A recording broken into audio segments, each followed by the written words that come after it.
Hey there, welcome. Welcome to another episode of Real Food Reality. I'm your host today, Tess Hoke, and we're going to go a little cash today. We're going to slip on into my kitchen, and we're going to do something that's kind of fun, I think, and I hope that you think so too. We're going to make some apple cider vinegar. How does that sound? I did a little Instagram live a little bit earlier today and chopped up some apples that we're going to use in our little experience and our little class today. If you're a replay viewer and checking in after this went live, thanks so much for checking in. I do appreciate you as well. I will be checking back for comments, so if you got anything to add to our conversation, join the party, leave them there, and I will check back and respond. So thanks a lot. Again, my name is Tess Hoke. I'm the real food strategist here at Yard Food, and also the host of Glucose Girls with Tess Hoke, a Facebook group where we are managing our blood sugar with our forks. If that sounds at all fun or interesting or applicable to you, head on over there and knock on the door and I will admit you ASAP. So thanks for checking in today. I just want to take a quick peek at this. Okay, it looks like it's all working. I encourage you to pop in, leave some comments. I've got my glasses on today, so I'll be able to see those theoretically as they come across the screen. But today we are going to make apple cider vinegar. So the good thing about apple cider vinegar is, well, there's a lot of good things. But what I think is so cool about it is basically it costs little to nothing to make, and it uses 3 ingredients. It uses apples, it uses water and sugar, and a little bit of time on your end, and that's it. So how cool is that? Let's get started. Okay, the most important thing about making apple cider vinegar is that in your kitchen space that you are clean and sterilized. So make sure that you wash your hands beforehand, get all that taken care of. Any kitchen equipment that you're going to be using, and you don't need much, we'll go into that in a sec, make sure that you've cleaned it, that it's sterilized, that it's good to go. We don't want to add any bad bacteria to our process, so that's always an easy way and a good way to make sure that all is well. Okay, so where do we start? Well, first let's start with apples. We're going to chop up a bunch of apples. Now, when I say a bunch, the thing about making apple cider vinegar that I so love is that it's not an exact science. We can sort of fudge a little bit here and moof a little bit there, and still things might work out in the end. So I chopped up a bunch of apples. We don't know if we're going to need them all, but they're here in case we do. I didn't want to chop them while I was with you today because I was afraid that I might accidentally chop my finger off, and that wouldn't have been pretty. I didn't think. Okay, so sterilizing things, I've cleaned some jars, cleaned it, I washed it with soap and water, I put it in a hot water bath and steamed it for a while and really sterilized it and got it clean. So let's start, shall we? All right, so any jar that you've got will theoretically work. Any container. Glass is the best. We want to stay away from anything that's metal. Keep that out. Glass is really the one that we're going to have. You can do a big jar, you can do a small jar, but one of the things that I've learned as I've gone along is that when I'm starting out and I'm just learning how to do it, use a smaller container first. That way, if you mess up, you haven't wasted a bunch of apples or have a big mess or something, and just gives you room to deal with it. So I'm going to start small today. This is a quart-sized jar, and we're going to get going. So basically what you're going to do is when you've got your container, and again, glass is the best, we're going to fill that jar about 3/4 of the way full with our chopped apples. And hey, if you are joining in today, give me a thumbs up. I'm hoping that this is all working right. Usually I do it on my computer, and I can't really tell if this is working. I'm just going to make a big assumption that you're here with me and having a good time. So 3/4 full. Yeah, give or take. That looks pretty good. How about you? Think that's all right? So we're going to fill our jar 3/4 full. And then what we're going to do is we're going to use the next ingredient, which is water, and the final ingredient, which is sugar. So sugar is something that we're going to put in this water because as our apples begin to sit and do their fermenting, and we'll talk about that in a sec, it's the sugar that those apples use, all the bacteria and the little live creatures in there use to do their thing. So without sugar, this whole fermentation process isn't going to go right. So don't be afraid of the sugar here. I promise you the little guys that'll be living in our jar will eat it all up and it won't end up on our little heinies. Okay, so water, as I said, is one of the ingredients, but filtered water is a really important part of this. If you live in a city or you live in a place where you've got well water and you don't really know what's in that water, a lot of city waters we're beginning to learn have things in them. So filtered water is going to be your best bet. It's not going to introduce anything into your process that you're not going to want to have. So to each cup of water, we're going to put a tablespoon of sugar. Now, what kind of sugar?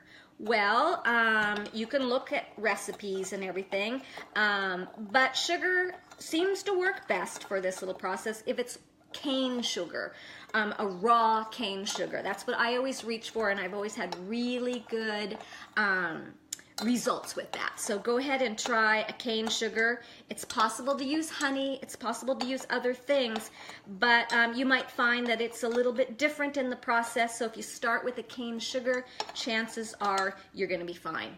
So I've just diluted or dissolved that sugar in my water just so that it's not big hunks in there. And then we're just going to pour this over our apples. How easy is that? Now I don't know how much. We're just going to go cup by cup. And it looks like I could use another cup. So let's do that again. So again, filtered water.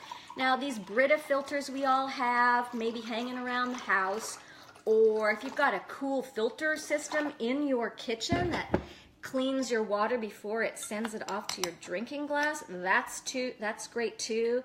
You can buy filtered water at the store if you don't have one of these little Britas. But filtered water is going to be a key. So here I am mixing in a tablespoon of sugar to a cup of water.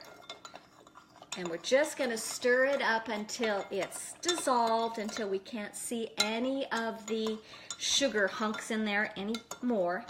And give it a little bit of time. Sometimes that takes a bit. And so like I said earlier, don't be afraid of sugar. And that's easy for me to say because I'm a no sugar kind of girl.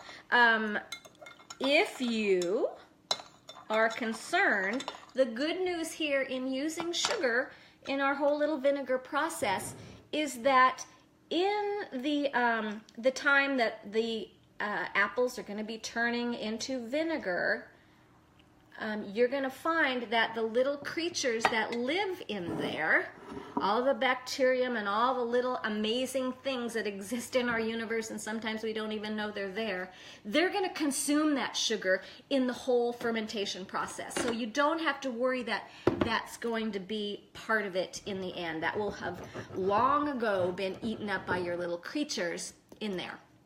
Sound good? Okay, so take note, guys. We've started with our jar, our sterilized clean jar, and then we filled that 3/4 of the way up with chopped apples. Now here's the good news about making apple cider vinegar. You don't have to have apples. You can use other kinds of fruit. You can use pear, you can use cherry, you can use other things that you might have around. And when it comes to using apples, you don't have to use the actual parts of the apple that are good that you and I would be gobbling up on our lunch plate, say. If you're going to make applesauce and you've got peelings or cores, all of those pieces will make perfectly fine apple cider vinegar.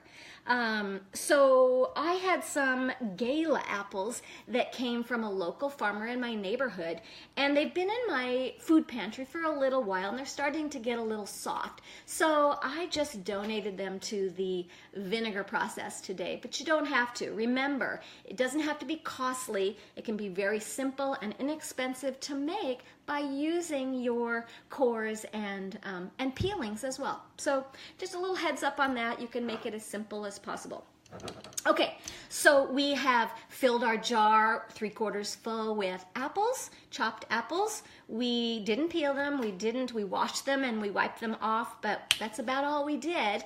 And then we poured over the top until it came all the way up, and maybe we could top that off a little bit more with water. Now, one of the things that you're going to want to keep an eye about is, let me see if I can tilt that a little bit for you, is that some of these apples are going to tend to float up to the top. And you don't want that to be the case. You want to make sure that all of the fruit that you put in your jar is submerged under water. So how do you do that when they're still floating at the top? Well, an easy way is to take a weight of some sort and stick it inside of your jar. Oopsie, watch that. And just let the weight of that press down and push all of those apple pieces underneath the water. Can you see how that is? I'm actually going to take this back up because you and I are going to use this. And I'm just going to remove a little bit of this water because we're going to put a cap on this, and I can see, because I've done this before, that there's a disaster waiting to happen. Okay, so back again, let's do that one more time. See my apples, they're all the way to the top, but the water is currently maybe not covering every one of them. I know there's enough room in that jar for all that to happen, so I'm gonna take a weight, and this just happens to be a glass jar that will fit down inside of the mouth of my other jar. Could be anything you have, but do keep in mind that you don't want to use any metal, okay? You want to make sure that what you're using is either plastic or glass in nature, and we're just going to scoot those around until they're all underneath the water. How's that? Doesn't have to be perfect, although let's do a little bit more of that. That's what I like about live. You never know how it's all going to work out. You can hope for the best. You can invite your friends. You can have a party, but you never know. Okay, let's try that again. How's that looking? Everybody's underneath the water. Feeling pretty good about that. Looks like it's not going to slop too bad. Let's clean a little of this up, shall we? All right, and then we're going to move on to the final part of step one. Now, before I go a little bit too far here, I want to tell you a little bit about why I'm so into making apple cider vinegar, and maybe why you are too. If you follow me at all, or you've checked in here at Yard Food at all, you will notice that I'm always talking about the value of food and about real food, which is what I'm really all about. And I have, I wouldn't say I joined the tribe, but I am part of a growing number of people who are finding out that their blood sugar levels are higher than is healthy to have. And so research is showing that apple cider vinegar is amazing at helping to moderate and helping to manage and control high blood sugar. So if you don't have high blood sugar, just be warned, 1 out of 3 of us have it. And most people who have it don't know that they've got it. It's kind of like a walking time bomb. There's no symptoms. You feel great. You think you're eating good until one day you go in and have a blood test with your healthcare professional, and they say, oops, you're pre-diabetic, and if you don't change your way, you could end up in the diabetic camp. But the beauty about catching it early, about being, and I hate these words, these terms, but it's a good way to describe it, about being pre-diabetic, is that you've got an amazing opportunity to turn things around. You can switch things up by managing your blood sugar by what you put on your fork. How about that? And vinegar, apple cider vinegar, homemade especially, is extremely, turns out, research shows, effective at helping you to manage high blood sugar. And I'll tell you a bunch of other reasons why you might want to use it, if not for this purpose, but just to finish that little train of thought, one of the ways that it works so well is by taking 2 tablespoons of apple cider vinegar before a meal, and research and scientific study shows that that helps sort of stabilize the blood sugar level through the meal and helps you manage that whole spiking thing quite well. So, hey, apple cider vinegar to the rescue. Centuries have passed and mankind has always used apple cider vinegar, it turns out, for a lot of things. Cleaning. It sterilizes because it's got a very high acidic rate to it. They used to use it in the old days for wound cleaning, and it's full of a lot of probiotic kind of stuff. So if you're at all into gut health or taking care of your system by what goes through what you swallow, then vinegar turns out to be a really good thing to add to your food regime. Okay, so while I'm yakking away at you, you may have noticed that I put over our submerged apple pieces a paper towel, and then I just took a rubber band. I'm going to just switch you around here and see if we can't get a better lighting. That's what I also love about live video, is you never know how it's going to go down. So I put over our submerged apples a paper towel, and I just took a rubber band and sort of covered that so that it's going to kind of keep out any airborne bacterium or flying little things or anything that might get inside of that. At this point, we don't want anything else to get added to our mixture. We just want the apples, the water, and the sugar. That's it. How easy was that? So I've covered it with a paper towel, put a rubber band on that just to hold it tight, and now the easy part begins. I'm going to put that in a cupboard, in a dark place, somewhere where the light does not get to it, and that it's sort of room temperature in my home. So what do you have in your home? Why don't you just send me a little note in the chat box? Pipe in here if you're with me today and tell me what you have in your kitchen that would work for a good place to put your incubating apple cider vinegar. If you have a cupboard space maybe where plates and things are stored and it's got a door that doesn't let any light in, that's perfect. You can get really creative, but the most important part to remember is you want it to be a place that's room temperature. You don't want it to get chilled. This is some little guys that we're now caring for. You and I have just become pet owners, and we're going to care for these little fellows until step 2. So that's what we're looking around today. Once we've completed this simple part, is we're going to find a place to stick it. So begin to look around your own kitchens. Where do you have? I've got a great little credenza over across the room. I won't take you there now. But it's where I store a lot of dishes that I rarely use, but it's in the middle of my living room, and I know that it's going to stay room temperature. So that means somewhere between like 60 and 80 degrees. So that's a nice little window of opportunity that I'm sure you're going to be able to come up with in your kitchen. Okay? Simple and easy. So step 1, we chopped apples. Remember, you don't have to have the best part of the apple going into your apple cider vinegar. You can use the cores, you can use the peels. Maybe you're making some other thing with your apples, and those are the leftover parts. Those work just as well as a whole beautiful crisp apple to make apple cider vinegar.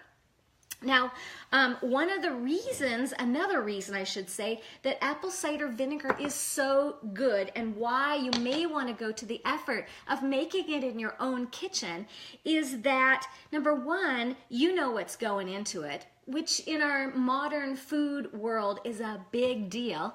But number 2, it's not pasteurized. It hasn't been cooked, or we're not going to do that. And so it's live, so that it's vibrant, so that the health effects that are in homemade vinegar are amplified. They're big, they're real, and it's hard to find that on the grocery store shelf just because of the nature of our modern food industry. Things are often pasteurized, and so that's going to kill all of the handy and useful and beneficial parts of our vinegar. So by all means, homemade is great, doesn't cost you anything.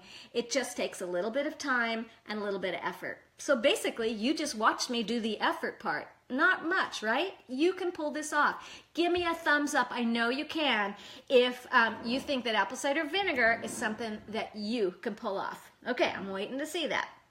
All right, and while you're doing that, I'm going to move us on to step 2. Okay, so we're going to stick this in our cupboard. Remember, room temperature and dark, and we're going to put it in there for 2 to 3 weeks. Okay, so that gives you some time to do your November chores, get ready for winter. I live in a place where winter is not far away. She's already teased us a couple times with some snow in the yard. Thank goodness that is gone, but I'm sure it'll be coming back. So meanwhile, while I'm tinkering around doing all my November chores, and you're up to yours as well, our little vinegar friends are doing their thing. Okay, so 2 to 3 weeks in that cupboard, and then maybe periodic checks. That's never a bad thing. And periodic checks are something very important.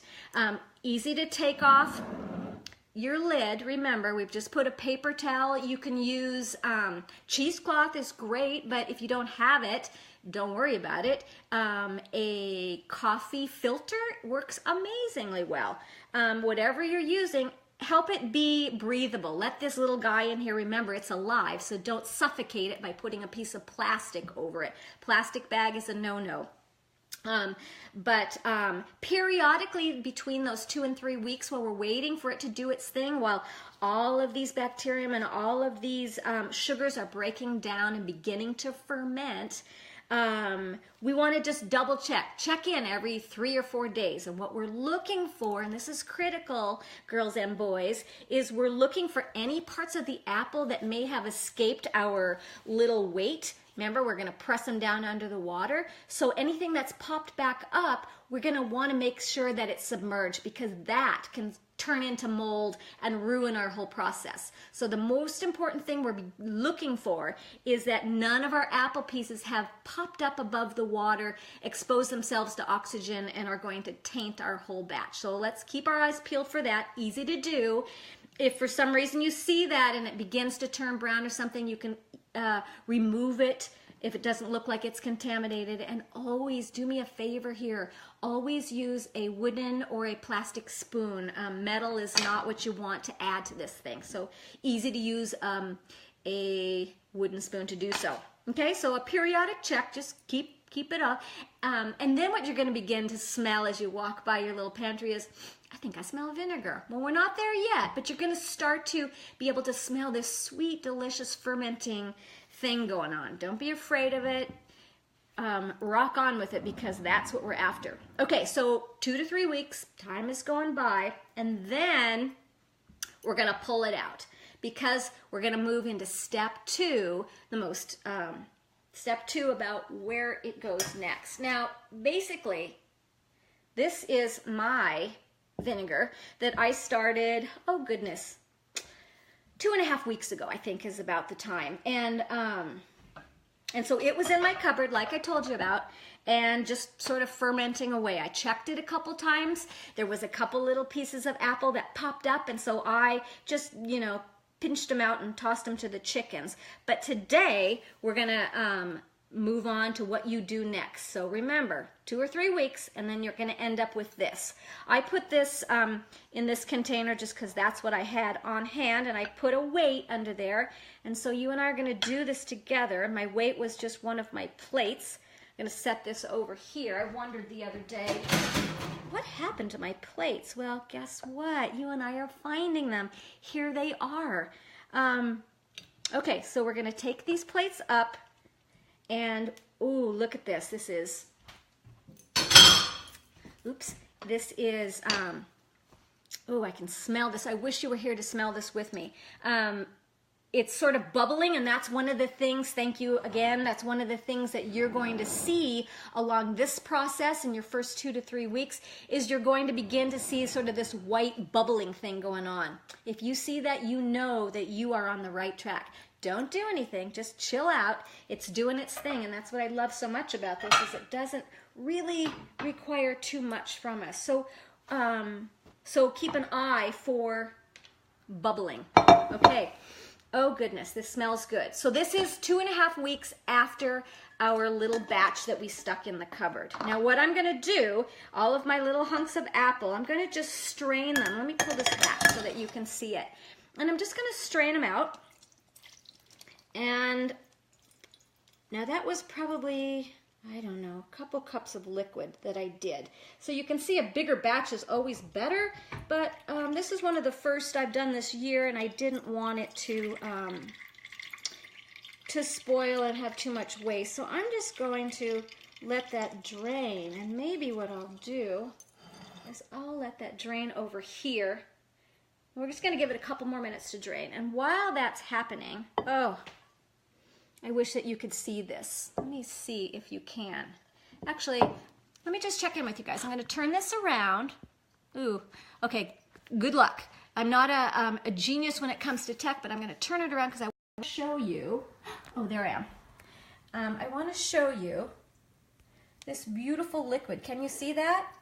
Now, we're not done yet. There's still something that's going to happen with this, but this is the first step completed of our vinegar. Okay? So,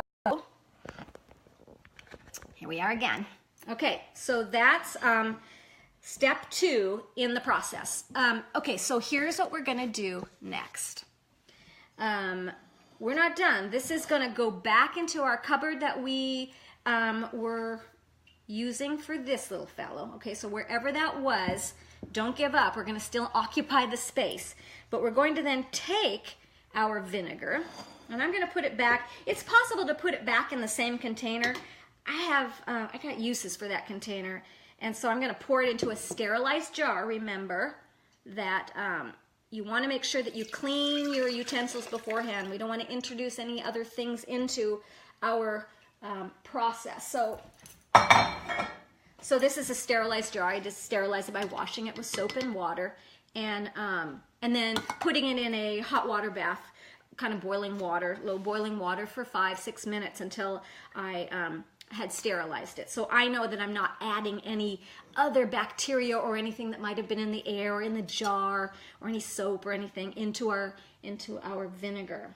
So this is still dripping. We're going to have a little bit more, but I do want to show you that should you decide to venture into this, bigger is really a lot better. This is the vinegar potential that I got from this size jar. So as you can see, it's probably maybe less than a cup.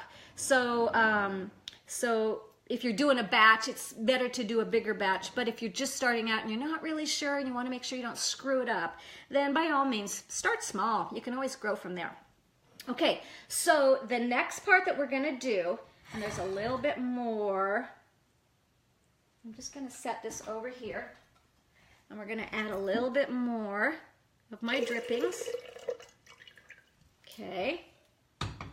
So then the next thing that we're going to do is put this back in our cupboard.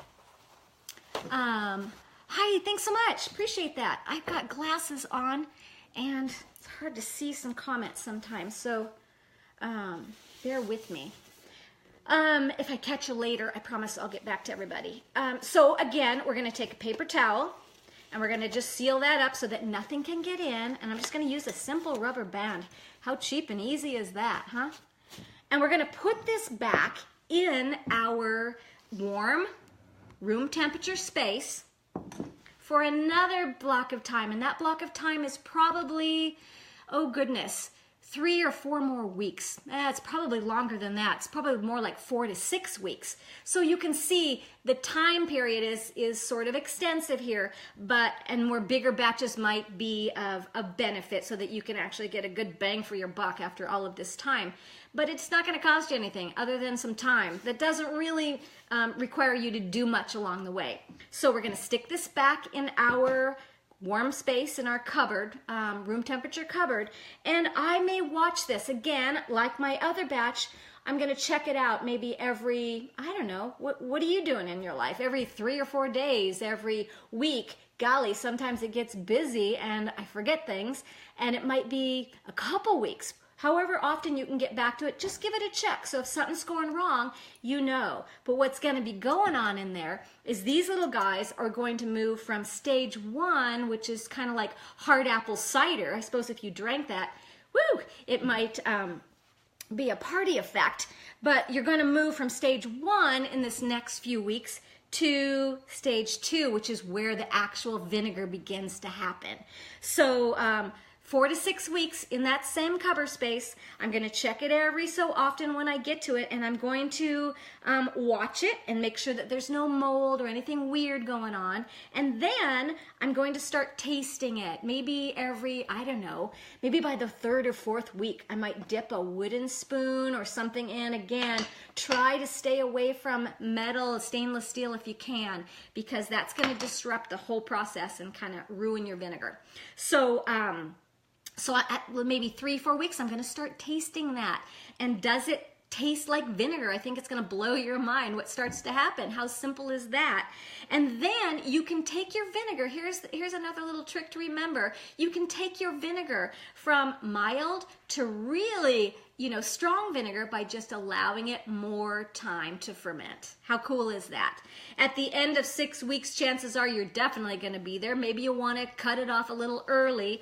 I don't know where I'm going to go with this batch. It's smelling pretty good. So I'm going to check in at about 4 weeks and then go from there. But at that point, when you're all done and you've said, yes, this is the kind of vinegar I want to have in my kitchen, then you can remove its top. You can filter it again if you feel like there's pieces in there, but you're going to find that there's a bunch of stuff in there that you really are going to want to have. It's good for your belly. It's good for your whole system, and so don't be afraid of it. Don't be afraid of it by any means. It might take a little work, but don't be afraid. And then begin to add that into your world. Do you make salad dressings that have vinegar as an additive? If you do, reach for your homemade vinegar then. If you like to sterilize your kitchen space and your sinks and your water taps and stuff, just put a little bit on your sponge and wipe that all over it. It is amazing what it can do. And if you're like me and you are serious about or interested or trying to manage your blood sugar, then here's a simple regime. In the morning, or before mealtime, I should say, research shows that that's the best time to do it. 2 tablespoons of homemade apple cider vinegar and a little bit of water, a glass of water. Swig that before the meal, and that's really going to help your blood sugar stabilize through the meal and avoid some of those spikes that become so worrisome for so many of us. If you'd like to learn more about that, head on over to my Facebook group that I host called Glucose Girls. Knock on the door and I'll admit you free of charge, and you can become part of our community where we're doing this kind of stuff, where we're learning how to manage our blood sugar and how to take care of ourselves by using the food that we swallow literally as our medicine. How cool and simple is that? So back to the cupboard this little fellow goes. Maybe we'll check in again about this on a few other points down the road when this is starting to turn into more vinegar. But that's kind of it. Basic and simple, huh? Basic and simple, homemade apple cider vinegar in your kitchen for very little cost, and not a lot is needed to make it happen. Okay, hey, I'm gonna cut short now. I appreciate you checking in today. Again, my name is Tess. You have just finished another episode of Real Food Reality. You can find the replay here a little bit later. And if you are serious about taking care of your health, managing your blood sugar, pop on over to Glucose Girls and come and join the party over there. It's always happening. We've got some really cool peeps, an engaged community, and lots of good information that we share. All right, that's it from me. Thank you so much, and I'll look forward to you next week. I'm not sure what the topic is, but we're going to check back in for another episode of Real Food Reality and more fun to come. Thanks a lot. Have a great day. Bye-bye.